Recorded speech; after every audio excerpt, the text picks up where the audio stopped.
Students, in this video today we're going to be finishing lesson 2.1. Okay, now remember the other day we started lesson 2.1. We're going to finish it today.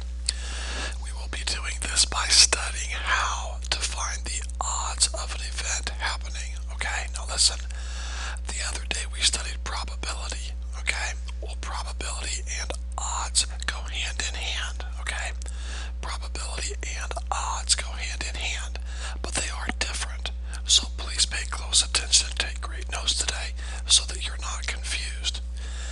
I could have very easily taught this entire lesson together, but I chose to break up into two parts to make this less confusing for you. Your heading for today is odds. Please copy that down. Lesson 2.8 part 2. Please copy that into your notes and be sure to include today's date so that your notes are organized, okay? Please copy down odds for your heading today, lesson 2.8 part 2, and be sure and put today's date in your notes. Make sure as you take notes that you understand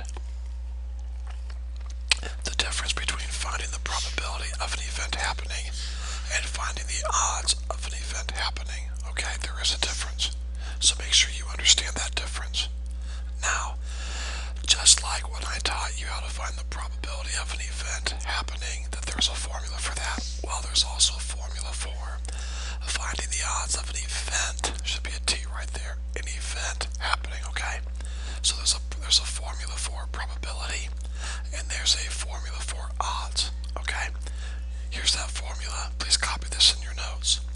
When I ask you to find the odds of an event happening, you take the number of favorable outcomes over the number of unfavorable outcomes. Now, do you see the difference between that and probability? Probability was, if you look back in your notes from the other day, it was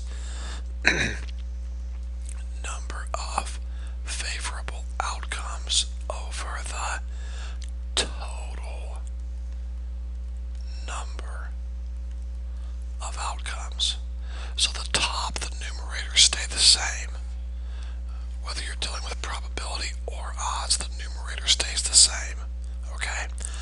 But the denominator changes. In this denominator here, when you're dealing with probability, you want the total number of outcomes.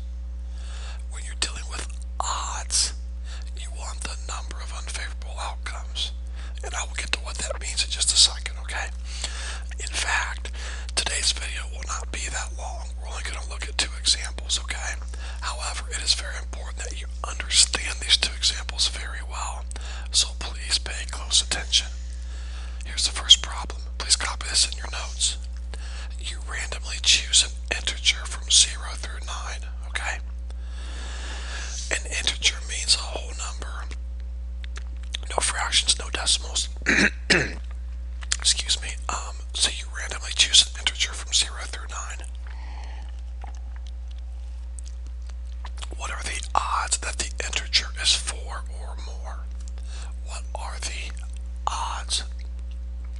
Okay, so we're looking for odds. So your formula is, in the numerator, we're going to put our favorable outcomes. That's what the formula says right here. Number of favorable outcomes, okay?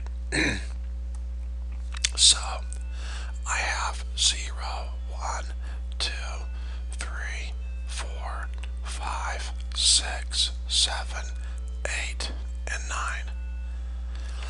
What are the odds that the integer is 4 or more? Well, that's favorable, that is, and that is.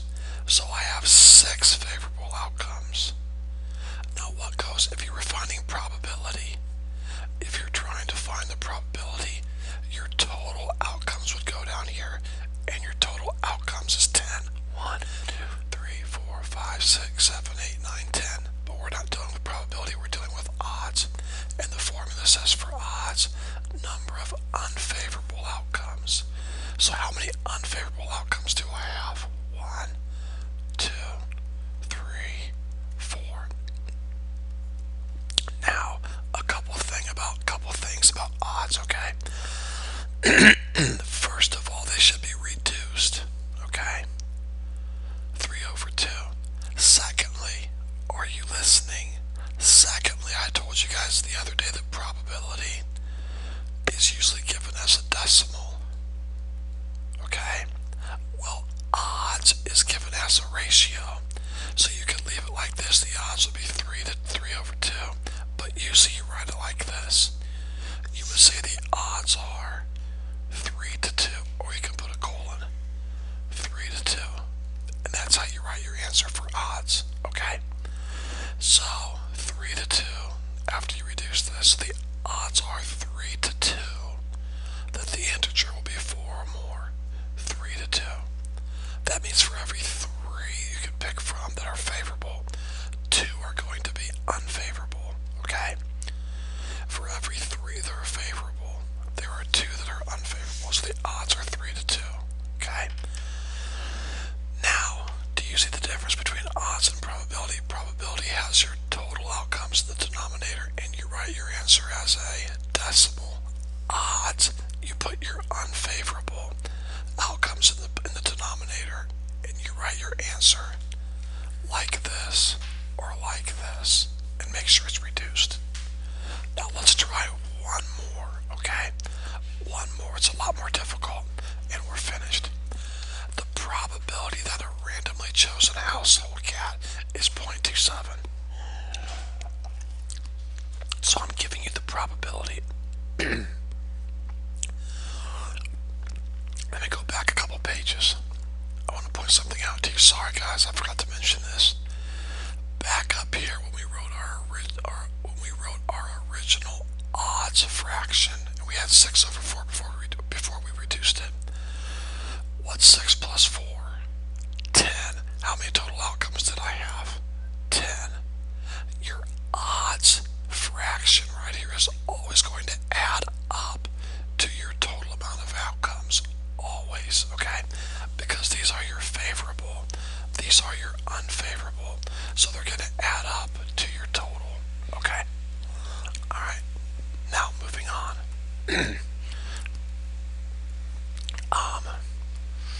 I'm giving you the probability is 0.27. Do you see that?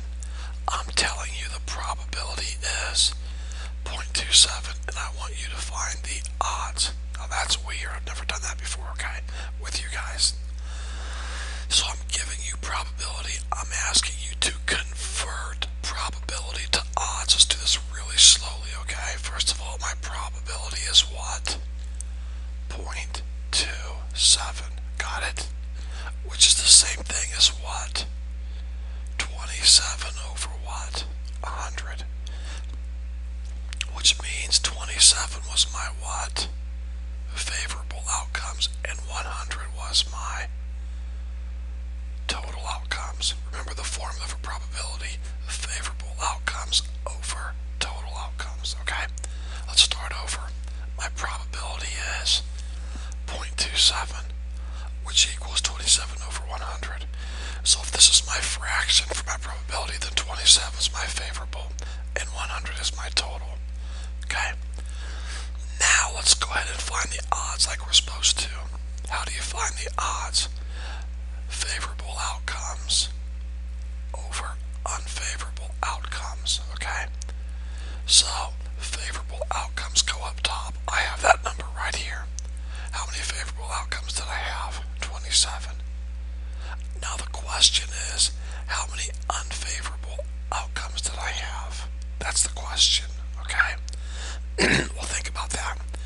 If I have a total of 100, which I do, and 27 are favorable, subtract, and my unfavorable must be 73. So there I found my unfavorable. These are my favorable outcomes. These then here are my unfavorable outcomes. And my total is 100. Okay? So, for my total outcomes, I put 20, or for my favorable outcomes, I put 27. For my unfavorable outcomes, I'm going to put 73. You cannot reduce that. So you simply write your answer like this: 27 to 73. Or you could put 27 colon 73. Pretty cool, okay? Now if that's confusing, please back it up and watch it again, okay? But that is how you find the odds when given the probability, that's it, guys. Hopefully you understand the difference between odds and probability. If you have any questions, don't hesitate to call or email.